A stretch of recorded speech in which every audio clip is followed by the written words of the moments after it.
Good morning students. आज मैं मांग की लोच के 2 सवाल करा रही हूँ आपको, लेकिन ये जो 2 सवाल हैं आपके उनमें ही 2 सवाल और हैं, मतलब दोनों भी सूत्रों के द्वारा मैंने इसमें कराया हुआ है। बाकी के मैं सवाल आपको कल दूंगी यानी, ठीक है। तो एक सवाल है आपकी, कीमत 5 रुपये होने पर मांग मात्रा 10 इकाई है। यदि कीमत बढ़कर कितने रुपये हो जाती है, 10 रुपये हो जाती है, तो मांग घटकर कितनी इकाई हो जाती है, 8 रुपये हो जाती है। तो मांग की लोच ज्ञात करनी है आपको। मांग की कीमत लोच भी बोल सकता है वो, और मांग की लोच भी बोल सकता है, ठीक है। अब ये सूत्र आपको है बताया हुआ है, ईडी लिखो या ईपी लिखो, दोनों में से कुछ भी लिख सकते हो आप। Elastic of demand, elastic of price, ठीक है ना, इज इक्वल टू माइनस का चिन्ह लगेगा P0 upon Q0 into Q1 minus Q0 upon P1 minus P0। यहाँ पर P0 का मतलब पुरानी कीमत है और Q0 का मतलब पुरानी मात्रा है, और Q1 का मतलब नई मात्रा है और P1 का मतलब नई कीमत है। अब जब आप सवाल करोगे तो सबसे पहले आपको इस तरह से लिखना है, P0 इज इक्वल टू 5, जो आपको यहाँ पर लिख रहा है ना P1, यानी कि कीमत 5 रुपये है, तो यानी पहले कीमत कितने रुपये, 5 रुपये। फिर मांग मात्रा कितनी इकाई हो गई, 10 इकाई हो गई। तो यानी जब कीमत 5 रुपये है तो मांग मात्रा कितनी है, 10। अब कीमत कितनी हो गई, बढ़कर 10 रुपये हो गई, यानी कि P1 कितनी हो गई आपकी, 10 हो गई। तो Q1 कितनी हो गई आपकी, 8 हो गई। तो ये 8 मैंने आपको लिख दिया। पहले आप ये लिख लोगे तो सवाल करने में कोई दिक्कत नहीं आएगी। अब सूत्र के अकॉर्डिंग आपने यहाँ लिख ही दिया, P0 कितना है आपका, 5 है, तो यहाँ 5 लिख दी। अपॉन Q0 कितनी है, 10 यानी 10 है, तो यहाँ 10 लिख दी। इंटू Q1 कितनी है, 8 है, तो 8 लिख दी। माइनस का चिन्ह होगा ही जैसे इसमें दिया हुआ है, और Q0 कितनी दे रखी है आपको, 10 दे रखी है, 10 लिख दी। ऐसे ही P1 आपकी 10 है और P0 5 है, और यहाँ माइनस का चिन्ह लगाना जरूरी है क्योंकि अपन क्या ज्ञात कर रहे हैं, मांग की लोच। और यदि पूर्ति की लोच वाला सवाल होता तो आपको यहाँ पर माइनस का चिन्ह नहीं लगाना होगा। जब वो मांग की लोच बोलता है तो यहाँ माइनस का चिन्ह ये वाला लगेगा। आज सूत्र के अकॉर्डिंग आपने ये सब जमा लिया। अब आप काट लो, 5 एकम 5, 5 दूनी 10, ठीक है। तो 1/2 हो गया या नहीं हो गया, ये 1/2 हो गया। और इंटू 8 में से 10 गए तो माइनस के कितने बचे, 2, और 10 में से 5 गए, कितने बचे, 5 बचे। अब ये माइनस का चिन्ह और ये माइनस का चिन्ह दोनों को क्या करेंगे, अपन काट देंगे, और 2 से 2 गए। अब बचा क्या आपका, 1/5। 1/5 को अपन काटेंगे तो 5 का भाग 1 में लगाएंगे तो क्या आएगा, 5 दूनी 10, और जो भी किस में आएगा, पॉइंट में।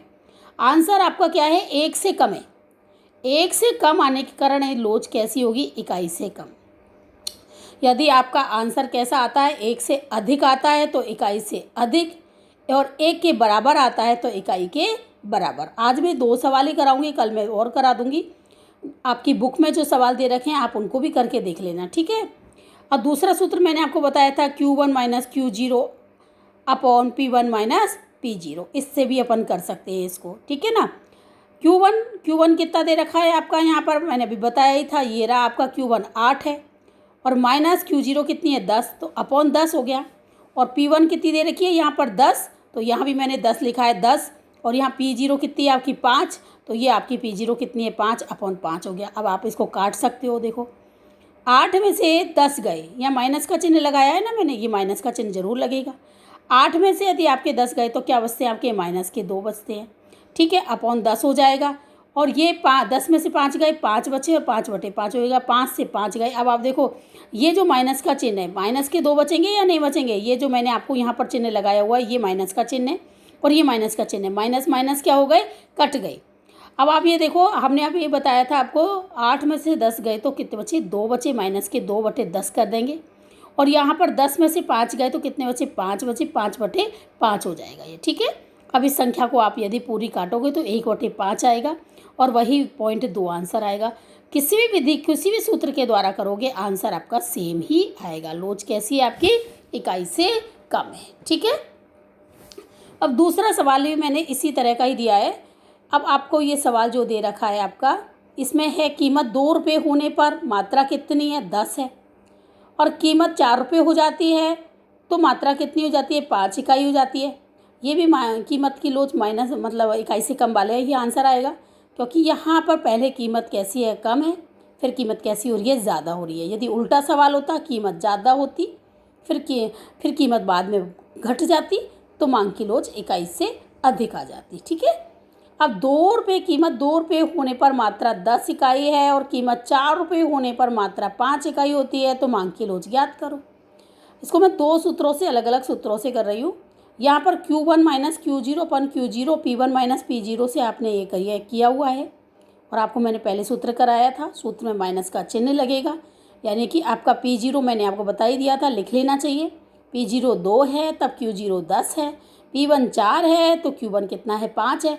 सूत्र में आप लिख सकते हो Q1 माइनस यानी 5 माइनस 10 बटे 10 और 4 माइनस 2 बटे 2 काट लोगे आप इसमें से, यानी 5 में से 10 गए तो माइनस के 5 बटे 10 काटोगे, 1 बटे 2 हो गया। यहाँ 4 माइनस 2 बटे 2 है तो आपने ये किया तो 2 बटे 2 गया, 2 से 2 गए, आपका 1 हो गया और यहाँ पर आपके 1 बटे 2 रह जाएगा।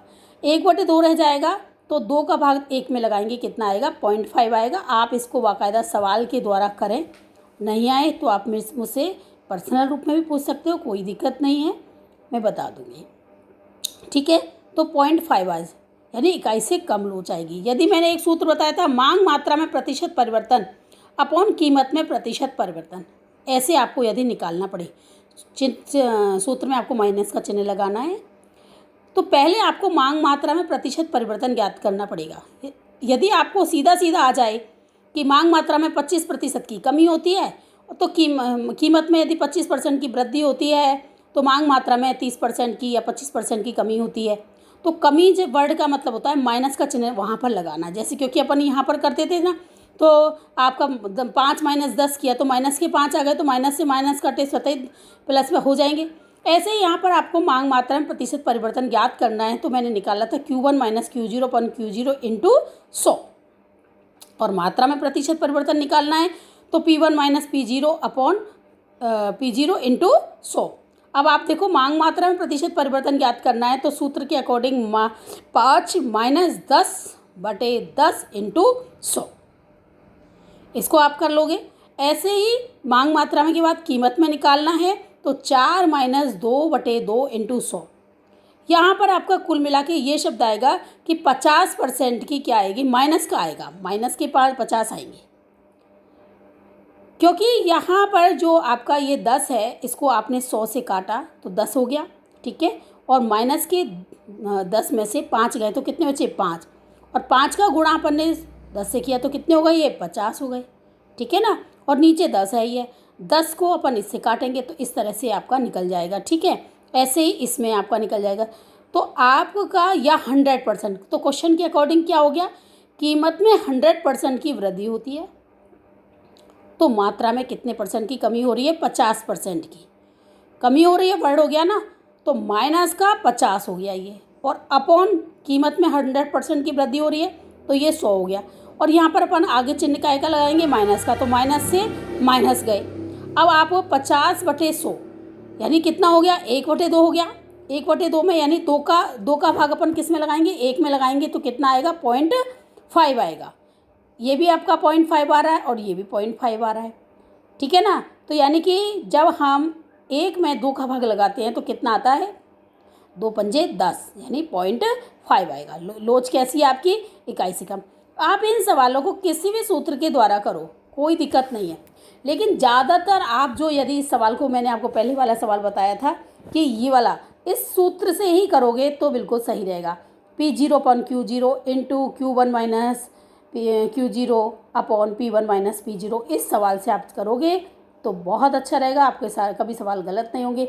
बाय द वे वो क्वेश्चन ही ऐसे दे दे, जैसे दे दिया 25% की कीमत में वृद्धि होने पर मांग मात्रा में 25% की कमी हो रही है, तो आप क्या लिखोगे, जहाँ कमी हो रही है ना वहाँ माइनस का चिन्ह लगा दोगे, तो 25 बटे 25 और माइनस माइनस कट जाएंगे तो अपना क्या हो गया, 1। तो लोच कैसी हो गई आपकी, इकाई के बराबर हो गई।